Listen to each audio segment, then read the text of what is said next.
Welcome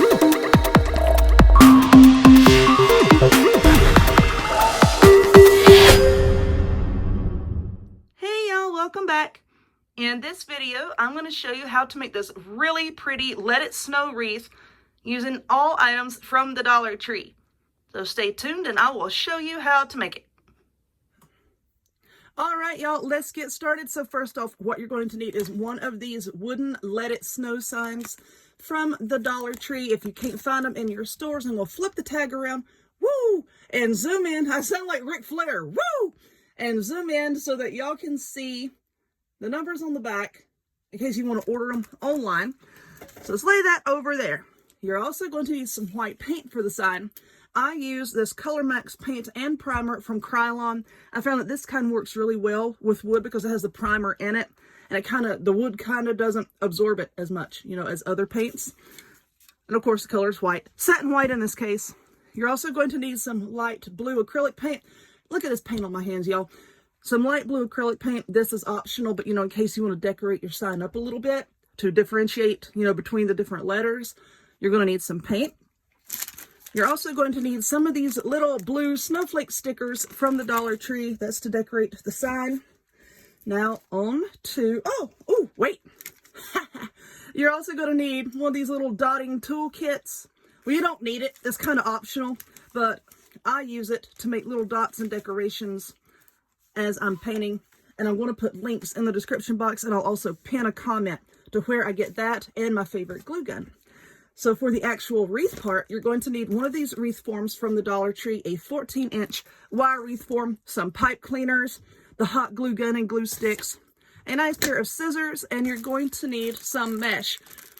If you get your mesh at Dollar Tree, that's fine. If you don't, that's cool too. But this came from Dollar Tree. It is blue with some silver threading running through it. It is 5 yards long. You're going to need 9 of these, okay? 9. So if you buy your mesh anywhere else, 9 times 5 is 45. Schoolhouse rock. Okay, so you're going to need roughly 45 yards of this mesh. You're also going to need some ribbon. Now this ribbon here is really pretty. It is white with some blue sparkly snowflakes. I have 2 rolls of this because there's not a lot of ribbon on here. And I don't know exactly how much ribbon is on here because this came like in a multi-pack of ribbon from Walmart. And I got it around Christmas time last year on clearance.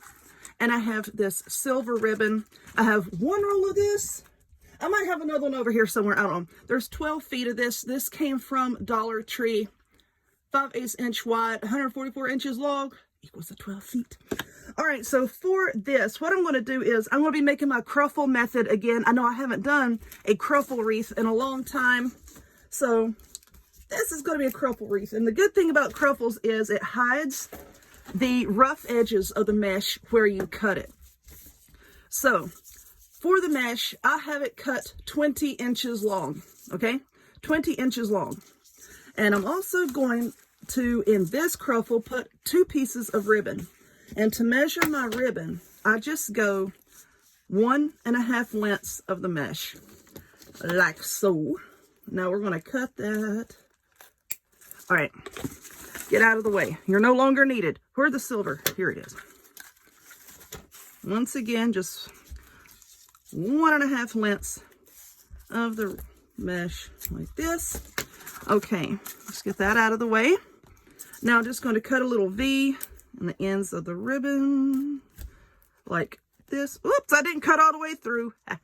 And yep, somebody out there's going to say, well, fold your ribbon and it would work better. Okay, you fold your ribbon. I'm going to leave mine just like this. And y'all laugh because I've been joking about the ribbon. I think like ever since I started this channel, I've been joking about ribbon because it doesn't matter how you cut something or how you put something together. Somebody's always going to come along and try to tell you a different, better way to do it. So I always joke about the ribbon. Somebody's like, it's called dovetailing. I'm like, I know that. If you fold your ribbon, it'll do better. You know what? I don't want to. So anyway, now that we have our ribbon cut, you're going to take a pipe cleaner. You're going to fold that pipe cleaner in half, cut the pipe cleaner in half, and then fold that half into a V. Now you're going to take your 20-inch piece of mesh. We're going to make our cruffle. So to do that, you're just going to lay it out and then just start rolling on each end. They see me rolling. All right. You're just going to roll it onto itself like this until you have like this little space in the center. Here's how you roll it. And then we're just going to scrunch it up together until you have something that looks like this. See, a roll on this end, a roll on this end, and then just kind of like a slightly ruffle in the center. Okay, so now I'm just going to hold that between my fingers like this. And then I want to take my ribbon. I'm going to lay the thinner ribbon on top of the wider ribbon and place that between my fingers as well. And then I want to take my pipe cleaner and just sandwich everything in between it and then give it a good twist in the back, okay? And there is your cruffle. Now, I'm not going to put ribbon on every single one of these. I'm only going to put ribbon like on every third one, okay? Because I'm thinking maybe I have some little plastic snowflakes over here and I may want to put those on the wreath too. I don't know. Y'all know how I am. I'll probably decide once I get everything on. And I don't want so much ribbon on there that it overpowers everything else. Okay, so now we're going to take our form here and we're going to work around these two center points right here. Not the outer one, not the inner one, these two here. So just take your pipe cleaner, wrap it around just like that, and give it a good twist. Okay? There's that. All right, there is our cruffle. So now what you want to do is you want to aim to put 10 of these cruffles in each section. Okay, so this one is going to have ribbon. Then I'm going to do 2 without, 1 with, 2 without, just all the way around, okay? And try to get 10 in each one. If you don't like it to look that full, you know, you don't have to do 10, but that's what I'm going to aim for, is to put 10. Now, for our sign over here, I'm going to take this outside, and then I'm going to give it probably 2 coats of this white spray paint. Let that dry, and then we'll bring it back in, and we will decorate it. So hold on 1 minute. My sign, I think, is pretty much dry. I got some glitter on it. There's glitter all over this room. It's okay. So now, this has dried. So what we're going to do is, you see like how the letters kind of come together? What I want to do is take some of this blue acrylic paint in my little dotting tool set. And I'm just going to put some decorations, little accent doohickeys around everywhere, just to kind of separate the letters a little bit. Now let's see, what size dots don't want big dots? Let's do big dots.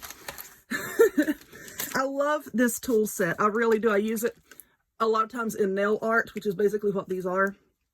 It's for nail art, but I use them when I'm painting a bunch of stuff. So I'm going to take my paint, and yes, I'm the world's worst when it comes to this. I just pour the paint into the lid and work out of that because I want to. Oh, there's a little bit of dried paint there. Come off of there. All right, there we go. Throw that in the garbage over there. So now what you do with this little tool here is, let me try to zoom in a second. Hello. You just take your little tool and you dip it in the paint, and you just place it wherever you want a little dot. How cool is that, right? And I think what I'm going to do is I'm just going to outline a bunch of these letters. I think I might just go all the way around with this because I love this technique. I love the look that it gives. So I think I'm just going to go all the way around all of these letters to outline them, just like that.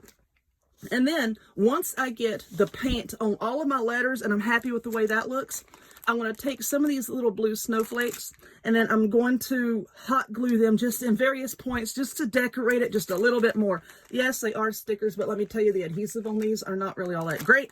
Is not all that great. Is not all that great. So I'm going to take my trusty glue gun over here, just put a little dot of glue on the back, and just kind of place them around here and there. So let me work on the paint, stick these on, finish up my mesh, and then we'll come back and put it together. Alrighty, here is our sign, all finished and painted.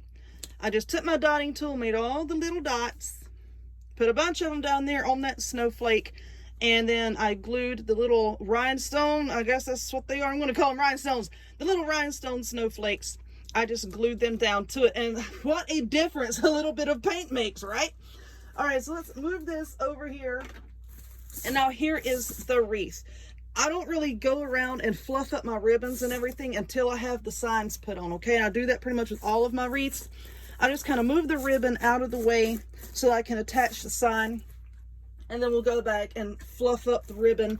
You see how this is bending here? You just go, just kind of, you know, bend it down and make everything look nice. Now, I know that on most of my signs, what I do is I glue some pipe cleaners to the back so that I can work the pipe cleaners down in there and attach it to the frame. I'm not going to do that with this because this is so lightweight and this wood is very flimsy and it does break kind of sort of easily. And I'm afraid of putting too much pressure on the pipe cleaners and breaking a piece of it off. These were a dickens to find, so I'm trying to be careful with it. And it's so lightweight. I mean, incredibly lightweight. So what I'm going to do with it is I'm going to glue it to the wreath, okay? This is my wreath. It is going on my door. And I am perfectly happy with gluing the sign down to it. So I'm just kind of getting it in position. I'm just going to get the ribbon out of the way. And all I'm going to do is get my hot glue gun tangled around my chair. I'm standing up right now, okay? I'm just trying to find a good place to start putting glue. I'm just going to start putting some here. Trying to be quick with this so that the glue doesn't dry. Let's see. Putting some there, there, there. I know y'all probably can't see all of what I'm doing. I'm just putting glue on my sign. Okay, that should be plenty. That's just a little bit. Just to initially get it stuck down, and then I can go back. That's what I like about this hot glue gun, because see, it has that pointy nozzle on it. Then I can just go back wherever I think it needs a little bit of extra glue and just kind of stick this nozzle in there and put more glue. So let's just, that looks good, just like that. And then we'll go back and just fluff up all of our ribbon to make it look nice. And then the wreath is done. I did have some plastic snowflakes that I was going to glue on it. And honestly, looking at it like this, I don't think I want any snowflakes. I think the sign speaks for itself. And I think that anything else added to this would detract from that. So I believe I'm just going to leave it the way it is. Just like that. Except I'm going to fluff up my ribbon. But anyway, it's done. If you would, please give this video a thumbs up, click subscribe, check me out on other forms of social media, the links to all of which will be in the description box down below, and I hope to see y'all next time. Bye-bye.